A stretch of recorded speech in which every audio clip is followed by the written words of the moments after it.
Semenanjung. Di Asia Tenggara, ini Aceh. Aceh ialah orang Campa yang kalah. Mereka sedang membentuk satu kerajaan yang besar. Ketika zaman Osmaniyah, mereka menjadi tentera yang paling kuat di Asia Tenggara. Aceh satu-satunya bumi yang tak pernah dijajah. Oleh sebab itu, mereka memiliki kepahlawan Melayu asal daripada Campa. Hari ini kalian lihat bangsa pahlawan, carilah orang Aceh. Mereka tidak akan menyerah kalah. Dan perempuan mereka pun menjadi pemimpin yang hebat. Mereka tak akan menyerah kalah. Bahkan apabila di zaman era moden, mereka tak tunduk pada Jakarta, sehingga Jakarta tunduk pada mereka. Hebat perjuangan orang Melayu Campa yang asal. Oleh sebab itu kita lihat Osmaniyah memilih Aceh sebagai gubernur untuk mewakili Osmaniyah di sebelah timur.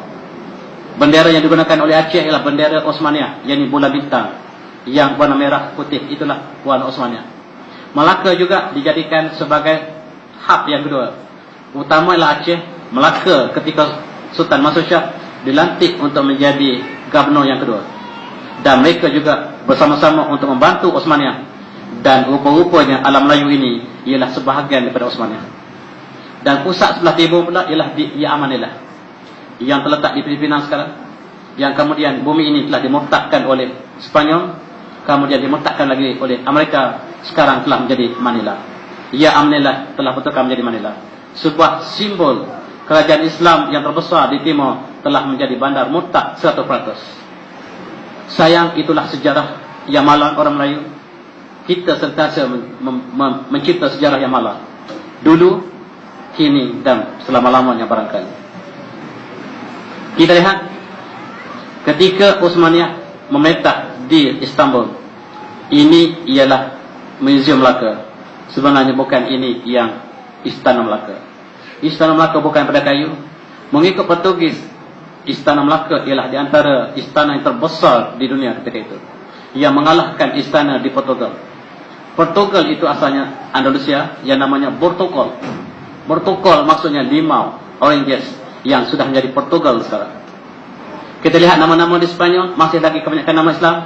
Madrid, itu asalnya Majri, sungai. Kita lihat di sebelah timur ataupun di belakang selatan di Prancis, namanya Marseille. Nama asalnya Marsa Ali, Pelabuhan Ali.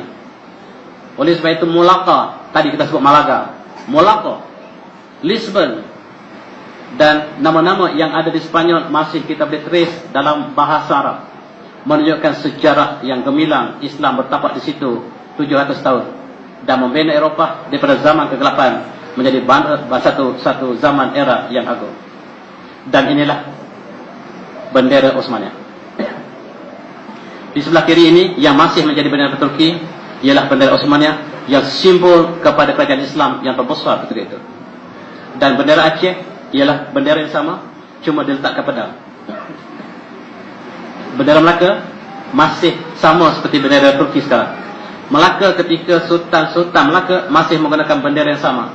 Bahkan Filipina juga menggunakan bendera yang sama. Maksud kita namanya itu kerajaan Sulu.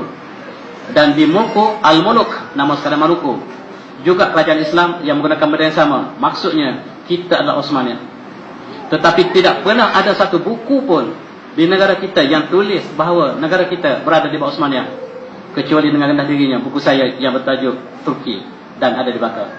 Ini saya cuba tunjukkan kembali bahawa Melaka dengan bukti yang kita ada ialah sebahagian daripada kerajaan Osmaniyah, dan mereka memiliki infrastruktur ataupun logistik tentera yang terbaik di dunia ketika itu. Dan ini diakui oleh Portugis. Portugis mengatakan ketika kami bertemu dengan orang Melaka, mereka mempunyai senjata yang lebih baik daripada negara kami dan lebih baik daripada Jerman. Jerman negara yang dibina oleh umat Islam. Kita tidak tahu bahawa Jerman pernah diasaskan oleh umat Islam, sebab universiti pertama di Jerman dibina oleh umat Islam. Murid paling menerus iaitu Universiti Frankfurt. Kemudian Universiti Munich dibuka oleh umat Islam. Begitu juga dengan Universiti Leuven, 3 buah universiti besar di Jerman dibuka oleh murid kepada murid Ibn Rushd. Dan Jerman telah membina teknologi yang tinggi. Kata Portugis, ketika kami menentang Melaka, kerajaan Melaka mempunyai senjata secanggih Jerman. Dan rupa-rupanya senjata yang ada Jerman, senjata yang ada Melaka berpunca daripada Osmaniyah. Itulah kekuatan umat Islam ketika itu. Umat Islam bukan jatuh kerana senjata, tetapi Kota Melaka tidak rubuh, tapi Kota Melaka dirubuhkan daripada dalam. Pengkhianat yang sentiasa berlaku dalam sejarah Melayu.